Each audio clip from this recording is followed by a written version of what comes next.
So when all the bullets empty, he like, oh, bro, my bad.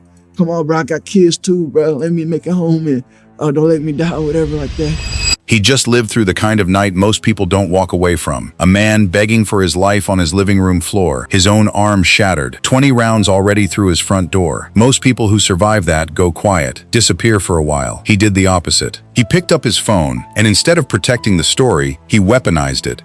Handed his address, his face, and his next move to the exact people who wanted him dead. By the time anyone realized what he'd done, the countdown had already started. Darrell Gentry was born on December 1996 in Cleveland, Ohio. Growing up, he was always a smart kid, going as far as achieving honor roll in high school, because he was the type of student teachers remembered. After high school, he didn't go the college route. Instead, he decided to enlist in the United States Army, which sent him far beyond any job from Ohio ever could: South Korea. For 4 years, he wasn't just doing drills in the field. He was quietly off duty, teaching himself how to code, getting into cryptocurrency when it was really booming, and building skills most people his age weren't thinking about. Then it all came crashing down. Gentry got pulled into a fraud scheme overseas, with investigators estimating the total amount exceeding $1 million.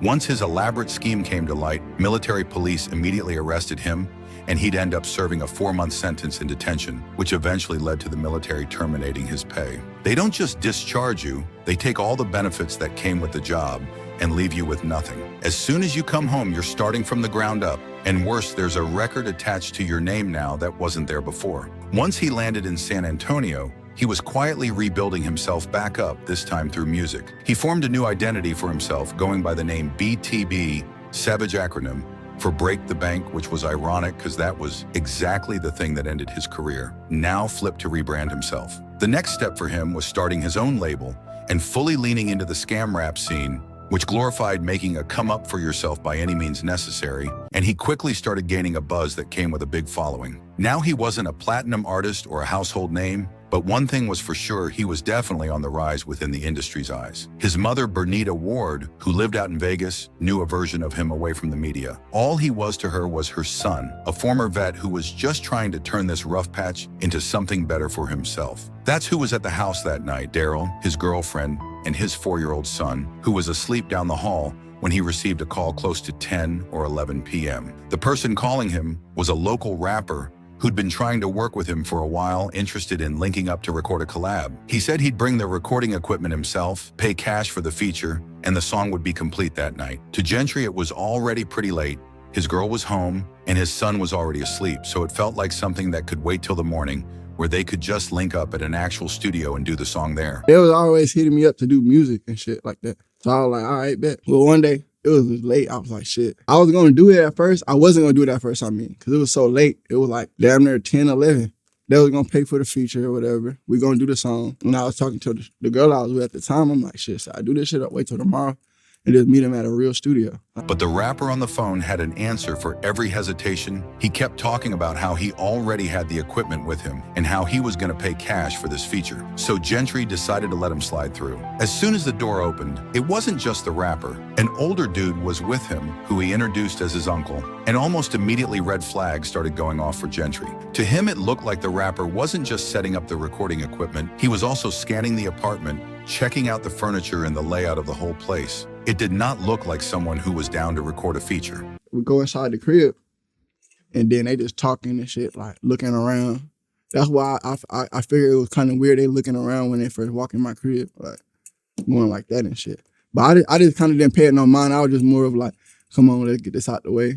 So then a dude, I guess the older dude, I ain't really know him like that. I don't know them like that. I didn't know him at all. The older man with the rapper was Omar Richardson, a 34-year-old San Antonio resident who was also a long-term member of a local gang, the Bloodstone Villains. Not long after they finished scanning the apartment, the rapper who linked up about the feature said that he needed to go down to his car to grab some more equipment. This is the moment when Gentry knew for sure something wasn't right, because the person who wanted to go down was the rapper instead of his uncle, who could have easily offered to do so since he wasn't the one recording. By this point, as soon as the rapper stepped out, Gentry locked the door, since all his military instincts were hinting that something was clearly off here. As both men sat there quietly, Richardson tried to ease up the tension by pulling out cash, claiming that they weren't here on anything weird, and told Gentry to relax. For a little while it worked. They went back and forth talking, then Richardson started asking questions about Gentry's jewelry, his chain, his watch, and how much all of it was worth. While explaining the pieces mid-conversation, Gentry glanced down. While he talking, he asked me about my chain. He like, how much, what jewelry you go to, blah, blah, blah, how much he hit you for? And I'm telling him like, oh yeah, I dropped the bag on this one. Da, da, da, da, da.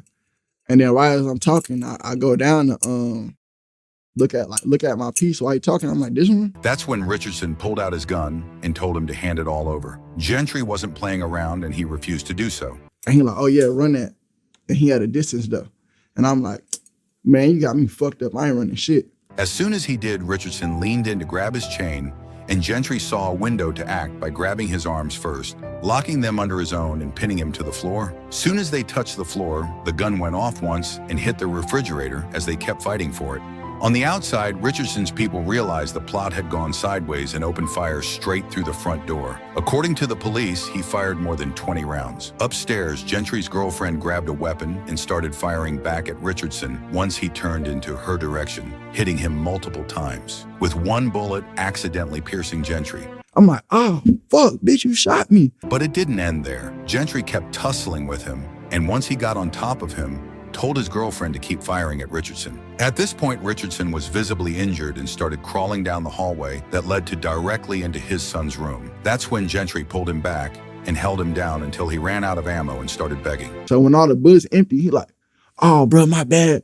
Come on, bro, I got kids too, bro. Let me make it home and don't let me die or whatever like that. Richardson would not survive the ordeal. When the San Antonio police arrived on the scene and finished their investigations, which included ballistics and witness statements, the whole event would be ruled as a justifiable homicide. No charges would be pressed for Gentry and his girlfriend. Legally, that was the end of it, but on the streets, this was just the beginning. The threats started flooding Gentry's Instagram, almost immediately directed towards his family, from Richardson's people who knew exactly who he was and what had transpired that night. His mother heard about what had happened from Vegas and explicitly urged Gentry to get out of Texas and come lay low by staying with her. But to Gentry, his music was finally starting to get the attention he craved. Around this time, an established artist, Moneyman, who'd brought him out on stage at Rolling Loud, was in serious talks with Gentry about signing him, and real money was on the table. After his military discharge, relocation from South Korea, and all the time he'd spent quietly perfecting his craft, this was starting to feel like the moment when things were starting to look up for him, so leaving now felt like heading in the wrong direction. So he stayed,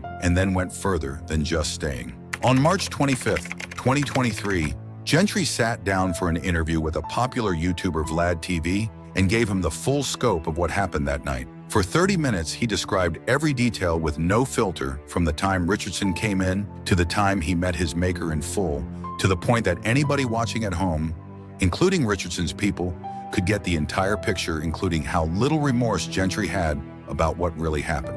Within a couple of days, the interview started to go super viral, hitting over 1 million views, with half of the comments praising Gentry for defending himself, and the other half, including artists like Benzino, an Asian doll, throwing shade at Vlad for promoting a guy with live threats made against him on a major platform. What nobody watching at home knew was that the same day the interview dropped, a 40-year-old named Montrel Burley, who was a well-known Bloodstone Villains member and by any account considered Richardson close enough to call, family walked into an Avis in San Antonio and rented a black Subaru.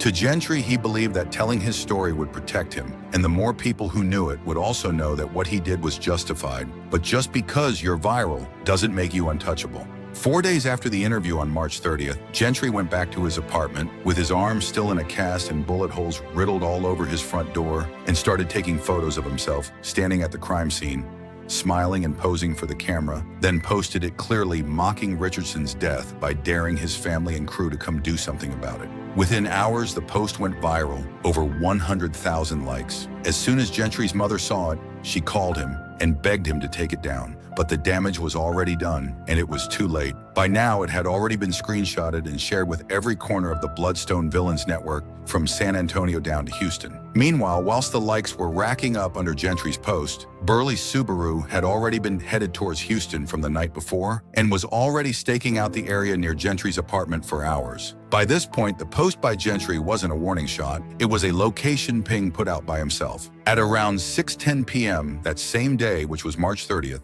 Gentry was in his white Mercedes near Mid Lane in Houston's River Oaks on his way to the airport, doing exactly what his mother had been begging him to do for weeks, when a black Subaru pulled up alongside him. Two men in hoodies began to open fire directed at the Mercedes. When investigators came to the scene, they recovered 70-plus shell casings on the ground. Nothing was taken from the vehicle, and there was no indication of a struggle. Gentry's Mercedes was found riddled with as many as 72 bullets on mid-lane near San Felipe. The Houston police chief claimed the whole thing was a targeted hit, and unfortunately, Gentry did not survive. The investigation that followed moved along fast, and it's worth slowing down for because almost none of it was dependent on a single witness statement. A nearby neighbor's home camera at mid-lane captured the Mercedes with the Subaru trailing it. Take a look at this video surveillance from a neighbor. You can see a white Mercedes followed by a black Subaru SUV heading northbound on mid-lane in broad daylight. Police say the victim was driving the Mercedes and two suspects were inside the SUV. After that, license plate readers rebuilt the entire journey from when the Subaru was rented under Burley's name to when the interview with Vlad TV dropped. Burley's Subaru was captured heading towards Houston the day before the shooting, and its plates were swapped that very night, with ones pulled off a stolen car out of Harris County. Cell tower data placed Burley's phone near Gentry's apartment for hours the night before, and again for hours the day of the murder. That morning, Gentry had called his mother from a restaurant and told her something felt off. She told him to leave immediately, and this time he listened. And by the time the Subaru caught up, was already on the move, but was too late. Investigators pulled a warrant for the Subaru that night. The next morning, New Braunfels police stopped it, and Burley was in the driver's seat. Inside shell casings that matched the one from the Houston scene were recovered, and he was arrested, but only on a drug charge because the murder case wasn't fully assembled yet, and Texas law only allowed him to be detained for 72 hours. He would end up walking, but only for now. He didn't stay free long. 8 days after Gentry's death on April 7th, Burley was formally charged with murder, and 4 days later he turned himself in.